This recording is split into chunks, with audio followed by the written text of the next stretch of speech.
I'm so happy you tuned in for another episode today. Today we're talking about panic attacks. It's so funny how life works. I didn't wake up today and think, I should record a podcast on how to manage panic attacks, but here we are. I just have like this intuitive ping that there are a lot of people struggling with panic attacks and just kind of normalizing what panic attacks are, how they work, how they might show up, and what you can do about them would be a good way to spend my time today. So that's what we're doing on this episode. If you're new here, whenever I first started podcasting, I originally started with the intention to share about my struggles with mental health. I had a little segment called Mental Health Monday. So let me know what you guys think about the mental health episodes, if it's helpful, if you'd like more of them, if there's anything specific that you have been struggling with in the mental health realm you'd like to hear about. You can DM me if you don't want to like con it somewhere, whatever that looks like. But yeah, I'm just here to make content that is relatable for you guys. So let me know what you'd like to hear. Okay, I'm going to start by telling you guys my story when it comes to panic attacks specifically. So I started having panic attacks probably in my early 20s, but I did not know that I was having panic attacks until I was almost 30. And essentially what happened is in my early to mid 20s, I had really bad undiagnosed anxiety. And I didn't do anything about it. Essentially, it got so bad that they thought I had like IBS or Crohn's disease, because I was literally getting like so sick just from like existing. And finally they were like, no, you're just like incredibly anxious and you literally can't eat because you're so anxious. And I was like, well, that's not good. I should do something about that. So I kind of like half-assed went to talk therapy for a little while, and then was like, I'm cured. And then life spiraled, and eventually I found myself in therapy and on head meds and all the things. So since then, I have worked with quite a few therapists, but I worked with a cognitive behavioral therapist who really helped me.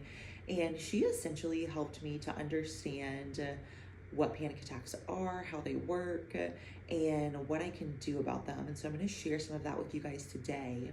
So how I unpacked it with my therapist is I was actually sharing with her that I hate going to the dentist, because every time I go to the dentist, literally when I sit in the chair, this thing happens where like I feel like I'm having a heart attack and I can't breathe and I'm sweaty and I'm dizzy and I feel like I'm gonna die, but nothing's wrong, and I have no idea why it happens. But it happens like if I go to the dentist, if I go to the doctor, whenever I got my IUD taken in and taken out, I had what I can now identify as a like crazy bad panic attack episode where I literally thought I was like dying, couldn't breathe, passed out for a minute. They had to put like cold compresses on me, like the whole nine. And essentially I have this like, for whatever reason, like incredible fear of going to the dentist and going to the doctor. And so as a now 31-year-old woman, in my mind, it gets so like anxious and afraid and confused about what's going to happen that literally it manifests physically in these crazy episodes I was having. So I'm telling this therapist about all these symptoms I'm having, these episodes that happen, how like I literally am like anxious about whether or not these episodes are going to happen. So then they're probably more likely to happen, like all these things. And she's like, oh yeah, you're having panic attacks. And I'm like, oh, thank God. Like, I wasn't glad that I was having panic attacks, but I was so happy somebody could finally tell me, like, here's what's happening to you. Because I had no idea. I just knew that, like, whenever, and it wasn't just doctor's offices. It was like, for example, if I'm going through TSA, and I, back in my addiction days, used to travel with a weed pen, probably some weed gummies, probably prescriptions that weren't mine. And I would be going through TSA literally so anxious. I felt like I was going to pass out. I couldn't function, like all these different things. And that definitely I was doing to myself. But like sometimes you have panic attacks that you're like doing and creating for yourself. Sometimes you just don't know why they're happening, just like all these different things. But when I was a kid, they used to try to give me allergy shots because I used to have really bad allergies as a kid. And I remember my mom saying they stopped giving me allergy shots because every time I would go to get an allergy shot, I would get so like amped up that I would have an asthma attack. At the time, I had asthma as a kid. And so I basically probably had a panic attack and couldn't breathe during this panic attack. So they would give me my inhaler to bring it down because I was in this like paralyzed state of being so afraid of shots for whatever reason. I still haven't fully tapped into that to figure out like why.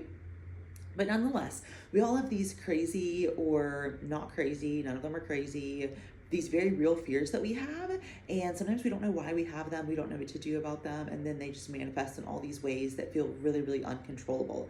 Because whenever you're going through a panic attack, like everything else fades away. Like you can focus on nothing other than whether or not you're going to live or die in that moment. And you don't know what's happening or why, and you don't know how to make it stop. And so I'm sharing this with the therapist, and she's like, oh yeah, you're having panic attacks. So let's talk about this. How long have they been going on? I'm like, I don't know, like several years. I can remember like actively having these moments of, just this unidentifiable experience and being like, oh my gosh, this is so terrible. I don't know what it is. I don't know how to make it stop. So let's talk about what it can look like. So for me, and I'm going to go through what it looks like for me, what it can look like for other people. Normally nauseous, dizzy, fainty. Sometimes I actually will faint. Really shaky. Normally very just like almost like tunnel vision on like anxious thinking, anxious thought spirals that you can't make stop. For some other people, oh, another thing, sweaty. I get really sweaty. Some of the things that it can show up for other people is gonna be like fight or flight. So it shows up a lot of times that people literally manifest that fight or flight mode because panic attacks are essentially having 2.5 times as much adrenaline as you should have like sent into your bloodstream. That's essentially like what's going on like internally is there's this adrenaline spike that sends this high level of adrenaline. So your body then goes into fight or flight. And sometimes when your body goes into fight or flight, like you don't have control over everything that happens in that state, if you will. So that's how it looks for a lot of people. And most of the time, whenever people are in these panic attack phases, like there's no physical danger. Like for me, I've had panic attacks. Like I had a panic attack in Target one time, like the happiest place on earth, right? And I had no idea why I was having it, and I didn't know how to stop it. And so it's not always that panic attacks are going to be like a medical induced trauma. That's just like how they started manifesting for me at the beginning. But panic attacks a lot of times can manifest whenever you have gone through sudden death, sudden loss, sudden change to your like physical world or your family dynamic or whatever that looks like. Your body goes into so much shock that this like fear kind of just like manifests through panic attacks. Okay, so let's talk about what you can do about them. So one of the most important things that I learned is the difference between a panic attack and regular breathing is essentially how deep your breaths are. So one thing you want to do whenever you're starting to have a panic attack is I try literally just to focus on one thing. And whenever you're having a panic attack, it's hard to focus on anything, but if you can just try to focus on one thing, I try to focus on the 4x4 breathing technique.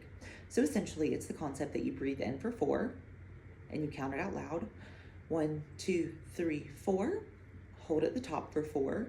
1, 2, 3, 4. Now exhale for 4. 1, 2, 3, 4. And then you hold at the bottom for 4. 1, 2, 3, 4. And so you're doing these big inhale, hold, big exhale, hold, and you're just getting your body back into that state of the regulated breathing, because you can't stop a panic attack until you get your breathing back in a normal state. Whenever you're like some people get really like hyperventilating, like until you stop that, you can't go any further. So first thing is you want to just get that breathing really controlled. And that's a technique that I actually learned that supposedly like people that are doing like hostage takeovers or hostage negotiations and things like that, they use that technique whenever they're like really anxious to essentially like calm their body and still their mind. And people have found, probably because they're having a panic attack because they're about to negotiate some hostage lives, who knows, but they found that some of these techniques that people use in like really high stress situations also translate over to helping during panic attacks or anxiety attacks or different things like that. So another thing that can be really helpful is to put on some meditation music or to put on a guided meditation. Because again, during a panic attack situation, your mind can focus on like one thing. So if you can get your mind to focus on a guided meditation, maybe it's taking you through a guided meditation where you're sitting under a waterfall and the waterfall is just enveloping you in this white light, and your higher self is there, and your higher self is, becoming one with you, and your higher self is giving you strength and power and abilities that you maybe don't have right this second. Something like that can immediately take your mind in a different direction that is also going to just innately cause that regulated breathing that's again going to bring you out of that state of panic. So another tip is cold compress. Like if you're kind of far in the panic attack stage where you're like, am I going to pass out? Am I not? Cold compress like on your head or on your neck, not freezing cold, but like not a warm compress. That's what they've done for me at different doctor's offices when I've had panic attacks and like been like fainty in the past, is like not freezing cold compress, but a little bit colder than room temperature, a little compress on the forehead, underneath the neck.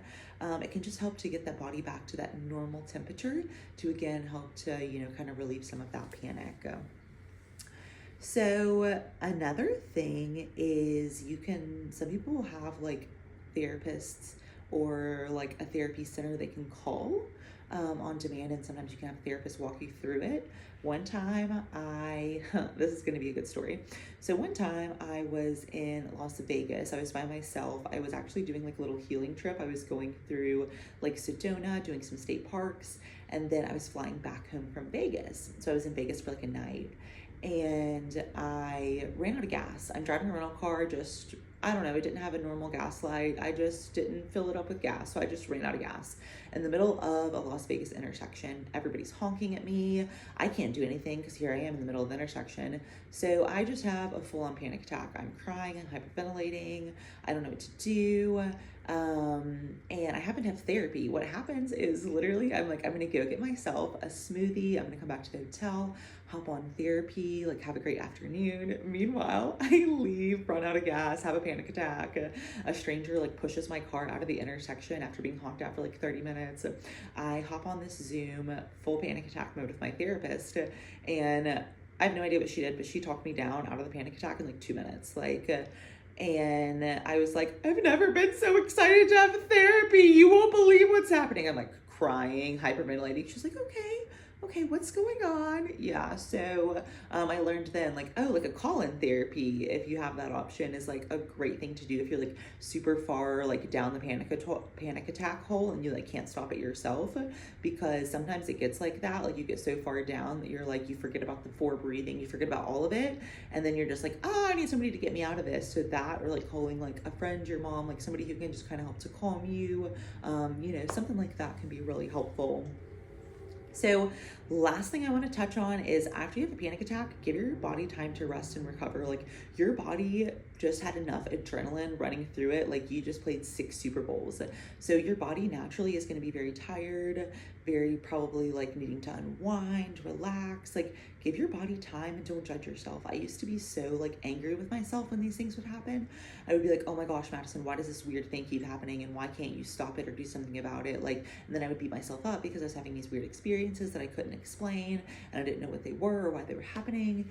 And honestly, just like going through the process of learning, like I don't have control over these panic attacks. I don't get to dictate them. So I'm not going to be upset with myself when they happen, and I'm going to give my body the time and energy and just space it needs to rest after they happen. And then I love to do like a little deep dive, like why did this panic attack happen? And then figure it out. Like, was I in a prolonged state of stress? Was I in a situation that triggered me? Just different things like that. And I try to unpack it. Sometimes I'll unpack it with a therapist if I really can't get to the bottom of it. But yeah, that's what I wanted to share in this episode. So I hope this resonates. I know it's going to resonate with some people because anytime I have an intuitive ping to do a specific podcast on a random topic, it's always because some people out there need to maybe hear it be normalized, to know they're not the only one, hear some tips, whatever that looks like. If you're listening to this podcast, I just want you to love yourself, embrace your journey, not judge yourself, not stigmatize anything you're going through in the area of mental health. And I really hope that this podcast gave you some really good tangible things to do next time you're feeling really anxious. Even if the whole panic attack thing doesn't resonate with you, I'll use a lot of these techniques whenever I'm just really anxious or in an anxious thought spiral that I can't seem to get myself out of. A lot of these techniques help for that as well. Okay, you guys, I will see you soon for another episode. And as always, happy healing.